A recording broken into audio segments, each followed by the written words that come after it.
Umuwi si Kapitan Tinong sa bahay ni Kapitan Tiago na masakit ang katawan at tuliro ang isip.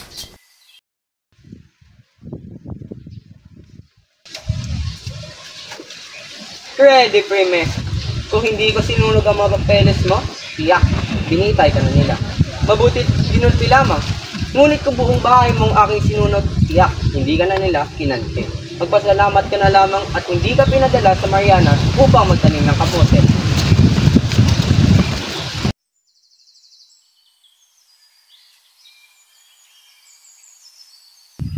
Magpasalamat ka, Santiago, at nailigtas ka.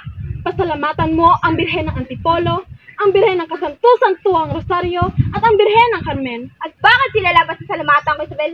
Dapat ding itaas sa pedestal si Linares sa manugang ko. Alaman natin malaki ang may tutulong niya. Hindi mo ba alam na kapatakan siya ng punong ministro? Nangangulugan lang ito na malapit ang kapangyarihan. At dapat pangambahan ng lahat. Kalukuhan! Naniniwala pa rin ako sa milagro ng mga Birhen. Natutuwa ako at nahuli na pala nila si Ibarra. Supersibo at kalaban siya ng pamalaan. Dapat mas sa kanyang ikalaboso. Diba, mahal kong esposo? Oo. Linares, sabihin mo nga sa kanila kung ano sinabi ng Kapitan Henera kay Ibarra. Alam kong ikaw ang laging kausap nito. Pinsan? Hindi naman. Anong hindi? Ikaw pa'y nahihiya. Alam kong marami kang koneksyon. Aba! Andito na pala ang nobya. At mukhang namumutla ata siya. Magandang umaga, Doña Victorina. Magpasalamat ka at hindi pinabigisahan ng iyong ama. Salamat sa Diyos. Hindi lang sa Diyos, iha. Magpasalamat ka rin sa magiging esposo mo. Malaki ang naging papel ni Linares upang hindi pa imbestigahan ng iyong ama. Hindi ba, Don Santiago? Ha? Mabuti nga pala't maaga kayo dumating, Doña Victorina. Kailangan lang na maging maaga ako. Dapat mong tandaan, Don Santiago, daig pa ng maagap ang masipag.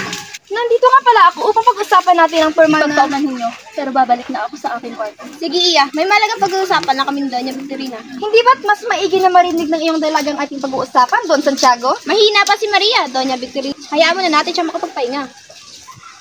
Ano dapat natin pag-usapan, Doña Victorina? Ano pa nga ba? Ang kasal ng mga bata. Wala problema dyan. Tuloy-tuloy na yung grading kasalan. Linano ni na Doña Victorina, Don Santiago, Don Tiburcio ang nalalapit na pag-iisang dibdib ni na Maria Clara at Linares.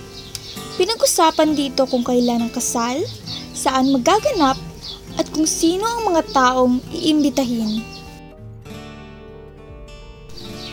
Matapos ihatid ni Don Santiago si Doña Victorina, mabilis itong pumanhik. Isabel! Bakit, Santiago? Magkakaroon tayo ng malaking celebration bukas. Ipalag natin sa altar ng sosyedad ang nalalapit na pakipagsang dibdib ni Maria. Nahihibang ka na ba, Santiago? Bakit, Isabel? Kaibangan ba'y pakasalang kaisa-isa kong anak kay Linares? Tandaan mo, bukod sa Espanyol ang binata niya, mayamat may mga koneksyon pa. Paano si Crisostomo? Napakakulit mo, Isabel. Wala tayong pakialam sa pilibisturong yan. Tandaan mo, humabit siya sa patalim pwes, sinukan niya ang kanyang libing. Ano? Balimbing ka talaga, Santiago! Hindi dapat mamangka sa dalawang ilog ang anak ko, Isabel. Isa lamang ang maaari niyang malin.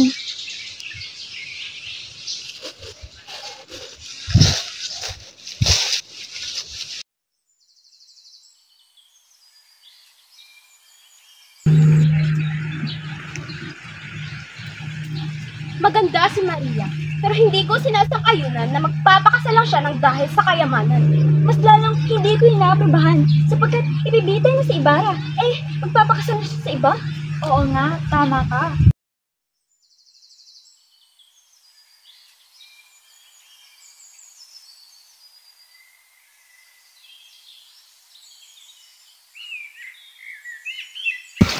Nabalitaan yung alis raw kayo sa bayan na ito, Padre Salve. Ha? Oo, Teniente, Komandante. Tapos nakasingguayan ko rito. Kaya sa Manila naman ako ipadadala. Binabati ko na pala kayo sa dinagdag na bituin sa uniforme ninyo. Nakarating din sa akin na aalis din daw kayo. Kinakailangan po ako ng pamahalaan. Napili kasi akong tagapangulo ng isang pangkat ng sundalo.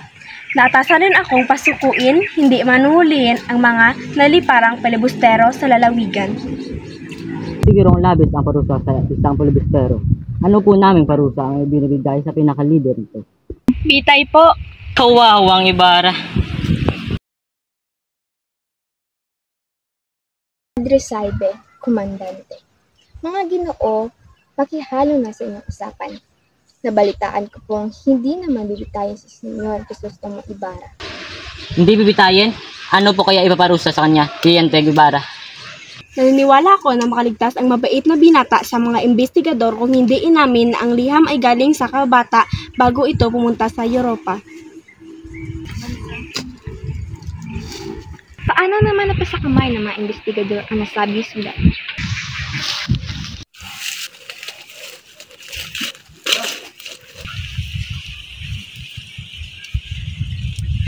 Binabati kita, Maria, at inuna mong sariling kapakanan ng isang binatang may mabuting layunin sa bansang sinilangan.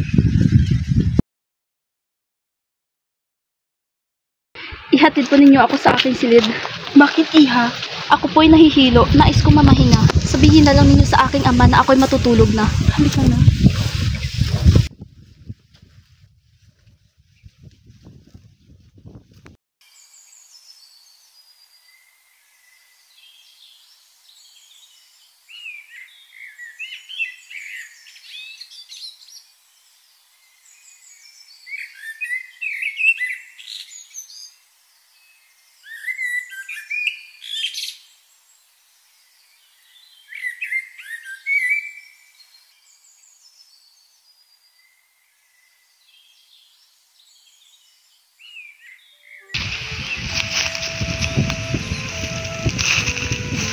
Maria!